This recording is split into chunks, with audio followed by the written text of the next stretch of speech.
Сайн бацгаана үтгэлийн ахын дүүсээ шинэ 7 хоногийн минь төргий та бүхэндээ. Тэгээ өнөөдрийнхөө өгрөө орохоос өмнө эзэн бурхан руу хандан залбирцгаая. Бидний хайртай их эзэн минь таньда баярлалаа. Шинэ 7 хоног шинэ өглөөний төлөө танд талархаж байна. Эзэн минь өдөр бүр таны үг бидэнтэй хамт байдагт баярлалаа.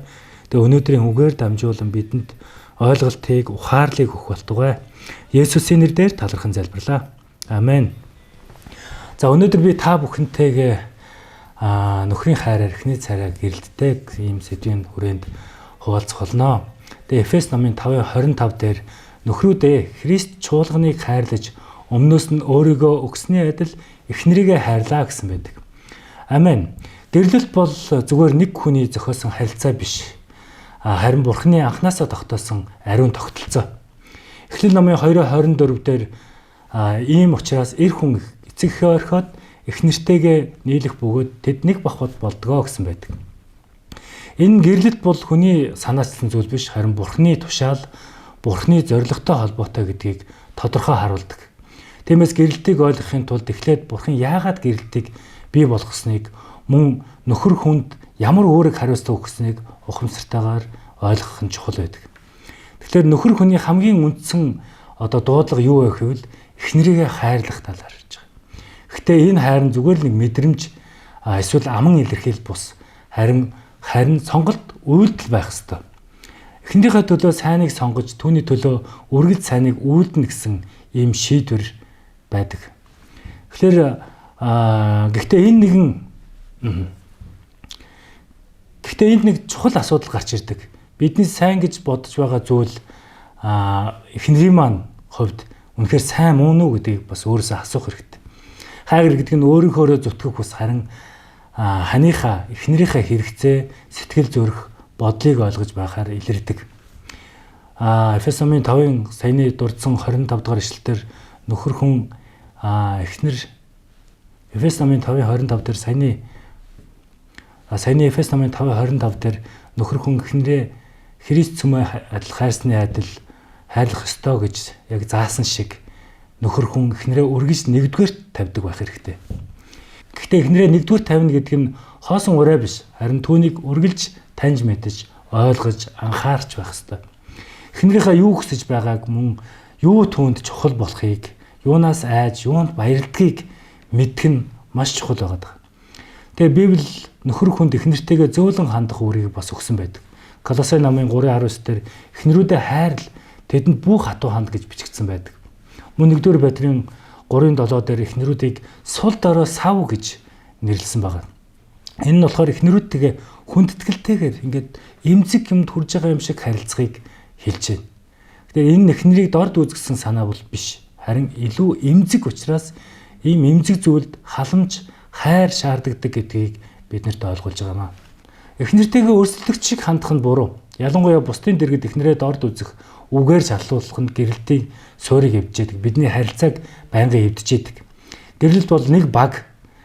Нөхөр эхнэр хоёр ялагдлыг тус тустай амсах биш, харин хамтдаа дуулдаг байгаа.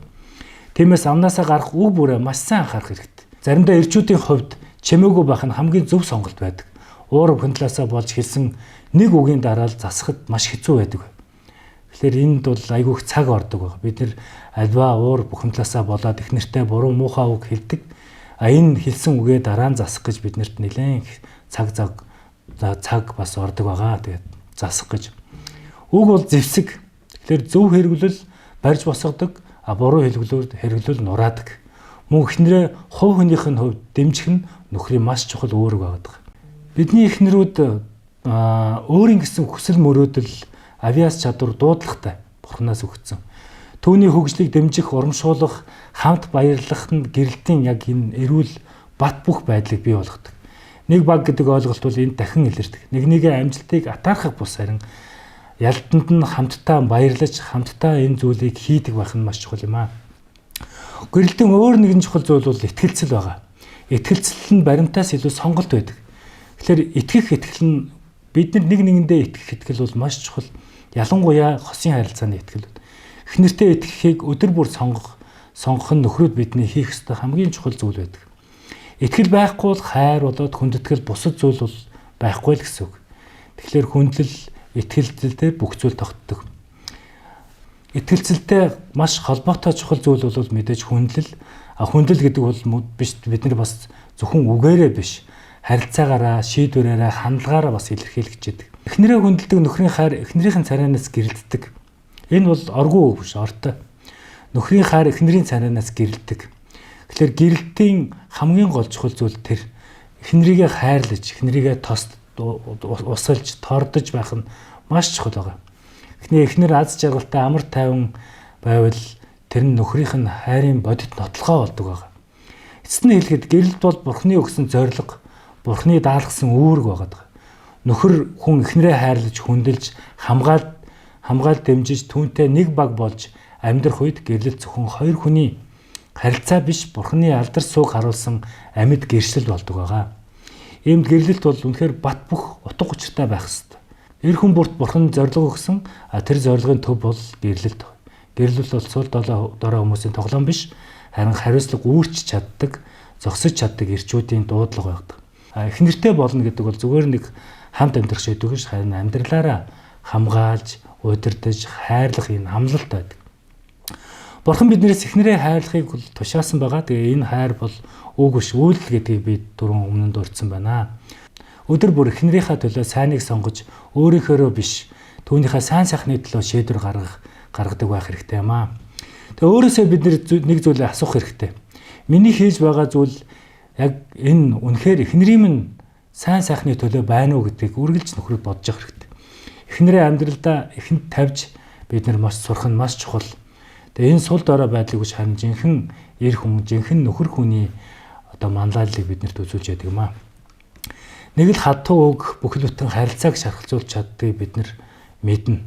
Тэгэхээр энэ зүйлийг аль болох хийхгүй байж амнаасаа муу үг, муу хэллэг гаргахгүй байх нь бидний хувьд маш чухал юм аа. Тэгээ ингээд өнөөдрийнхаа энэ цагийг дуусгацгаая. Тэгээд эхнэрүүдэд итгэж сурцгаая. Итгэл бол хяналт биш, сонголт. Тэм учраас үргэлж эхнэрүүдэд итгэж, эр хүний хайраар эхнэрийгээ хайрлаж, эхнэрээ таньж мэдэх цаг гаргаж, сонсож, сурж, эхнэрээтэй зөөлөн хандаж, өрсөлдөгч биш, хамтрагч байж, ялангуяа дэргэдэнд эхнэрээ өргөмжилж, хамгаалж цуцгаая. Тэгээд бүгдээрээ хариуцлагатай эр хүн, нөхөр хүн байцгаая. Өнөөдрийнхөө цагийг дуусгаад хамтдаа залбирцгаая. Их эзэн минь танд баярлалаа. Өнөөдрийн цагийн төлөө танд талархаж байна. Их эзэн минь бид нар үнэхээр нөхөр хүнийхээ өөрийн хариуцлагыг үүрж, эхнэрийгээ хайрлаж, өөр хүүхдүүдэд хамгаалж, мөн эхнэртэй цаг зав гаргаж, эхнэртэйгээ үргэлж нэг баг байхад та туслаарай. Үргэлж түүнийгээ дэмжиж, тусалж, хамгаалдаг байхад та туслаарай эзэн. Амнаасаа бас бид нар эхнэрийгээ гомдох үг гаргахгүй байхад, гомдох үйлдэл гаргахгүй байхад та туслаарай. Тэгээ таньда баярлалаа. Энэ өнөөдрийн энэ үгийн төлөө танд үнэхээр их талархлаа. Есүсийн нэрээр талархан залбирлаа. Амен.